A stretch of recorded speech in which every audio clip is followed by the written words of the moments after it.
A very important monetary policy comes up on Friday, and ahead of that, we have seen the banking system go into deficit.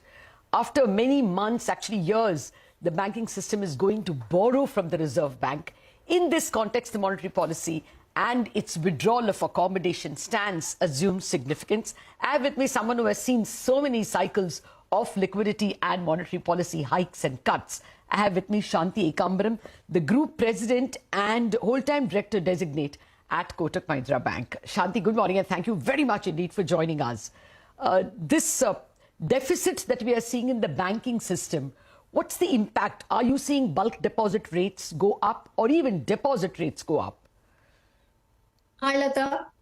So this has actually been the phenomenon on deposit rates for almost 6 months now. Oh. I think if you see liquidity a year ago was almost 8 lakh crores. It came down to 3 lakhs, 1.5 lakhs, and now it has stepped into deficit. But banks have been seeing credit growth in the last 2 to 3 quarters and thus have been working on deposits, particularly the retail deposits that you can see. And if you see the trend over the last 6 months, you've seen that deposit rates have been increasing.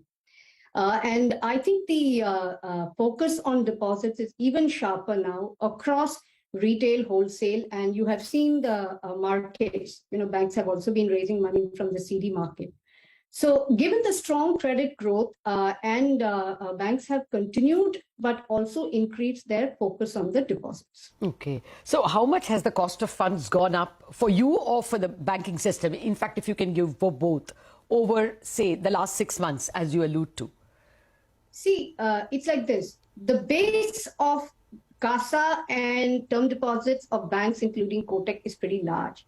So if you look at the marginal growth in deposits, right, you will see that increase in cost of funds. But on the other hand, you have also had 140 basis points of repo transmission in your books.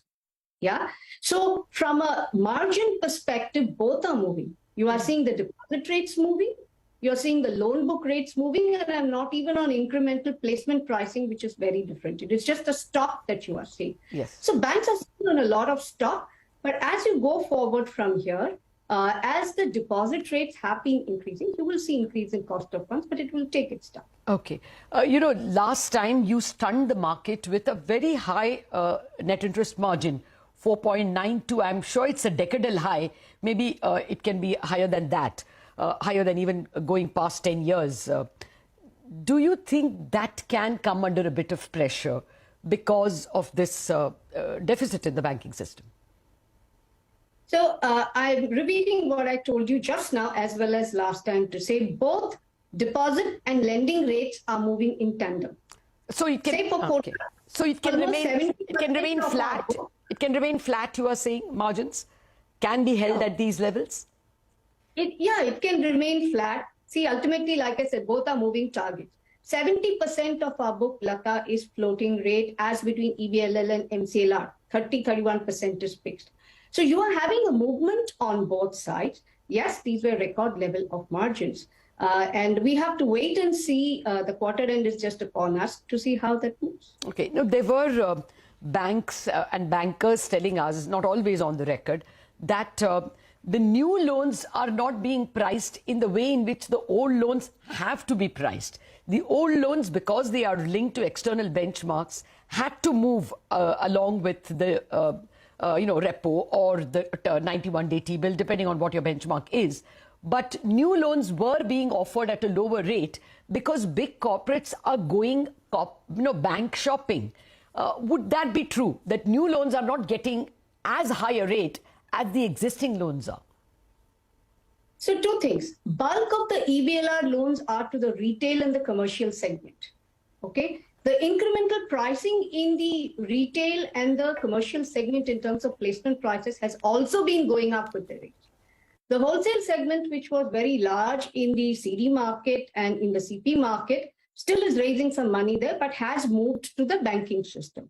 There it's a very competitive situation, and we are very clear. Mm-hmm. If it makes pricing sense based on our ATRO and other RAROC calculations, we price the loan accordingly. Okay. In this kind of a market, there is no point mispricing loans or taking them at a very low rate. It makes no sense. Okay. No, several other bankers also said this, that, I mean, I think it was, we did have a banker joining us. It was Yes Bank who joined yesterday and said that they're completely out of corporate bank market where, the ask is very, very low, almost, not making commercial sense to them. But putting all this together, I mean, somebody is giving them loans. And on the margin, there is a surplus. If the government starts spending, then there is a surplus in the system. So will the banking system's margins be under pressure? I think it's like this, Lata. One also has to see how the credit growth will pan out. Right now, we have seen record credit growth. Yes. But I'm of the camp that we will get another 50 basis points repo rate hike, and perhaps the terminal rate now has moved closer to 6.5 than 6 that people were talking about. It could be 6 quarters, 6.5, and it depends on what US does. The question is whether demand growth will continue to be as strong if rates go up another 75 to 100 basis points from here. But even assuming it does so, banks will fund their balance sheet growth by a mix of liabilities that they are comfortable and they will go for. But what may happen is that at some stage, you could see some demand come off in certain segments. Okay, actually, you took away my next question. Or you prompted. Got it. You prompted to my next question. I was going to ask you about credit growth.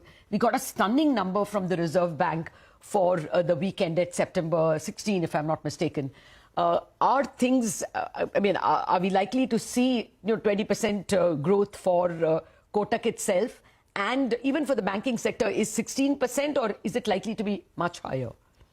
See, the consumption demand is still holding up, but we are in busy season, Lata. Yeah. And busy season goes on till the end of November, and people have been consuming. You're seeing that in the credit card spends, you're seeing that in the personal loans, you're seeing that in cars being bought.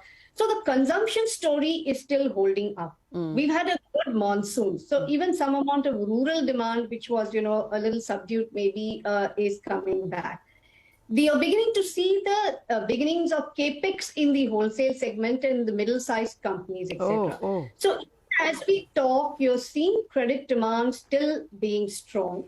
But I'm saying that as the rates go up, as the demand factor even for their customers comes down. For example, exports to Europe and even to the US have seen a little bit of a drop, and you've seen it in the export numbers. So if there's some demand come off, then you could see some credit tapering. But if the demand continues to be strong, and I think till the festive season is over, it will continue to be strong, we'll have to see then how. Yeah, I mean, the marketers whom we call, or retailers we call on the channel, are extremely bullish, the ones talking of any slowdown. And why even the consumer confidence number from the US yesterday was a mind-boggling number.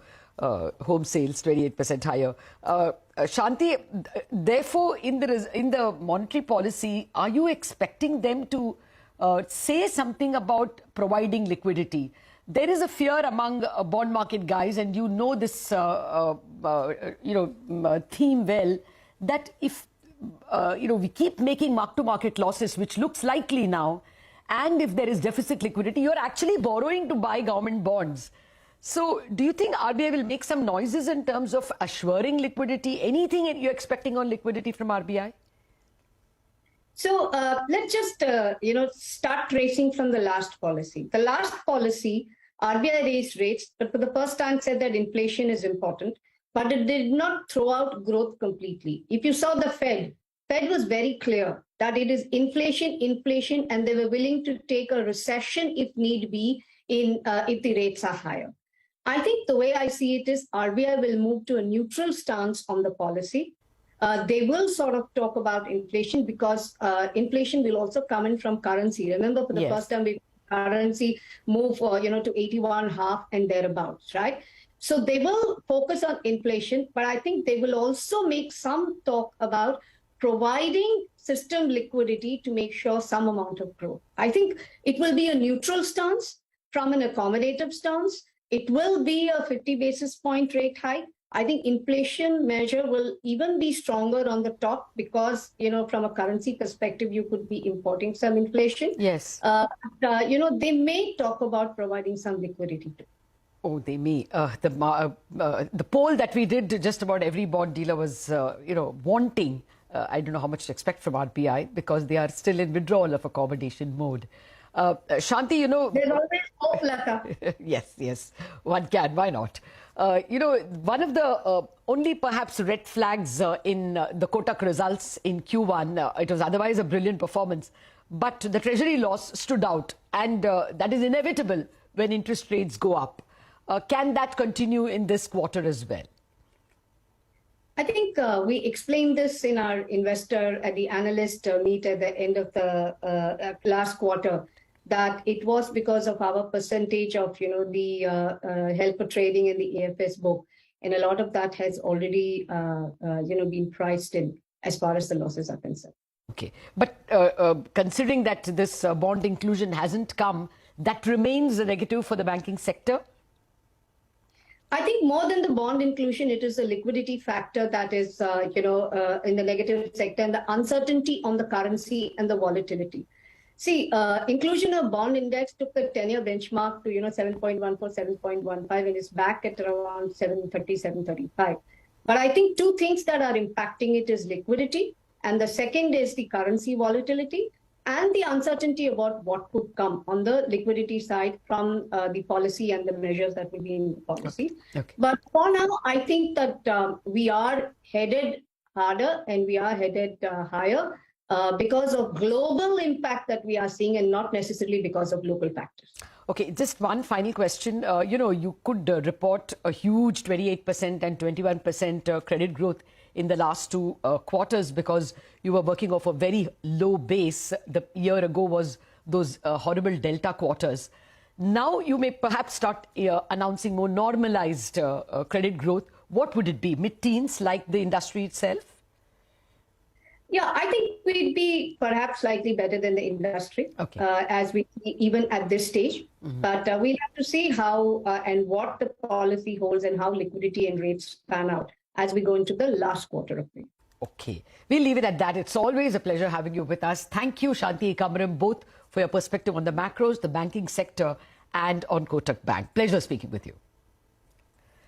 Well, we have to wrap up on that note. Markets still just a little under the weather, but mid-caps are showing some courage. Chartbusters will take the action forward.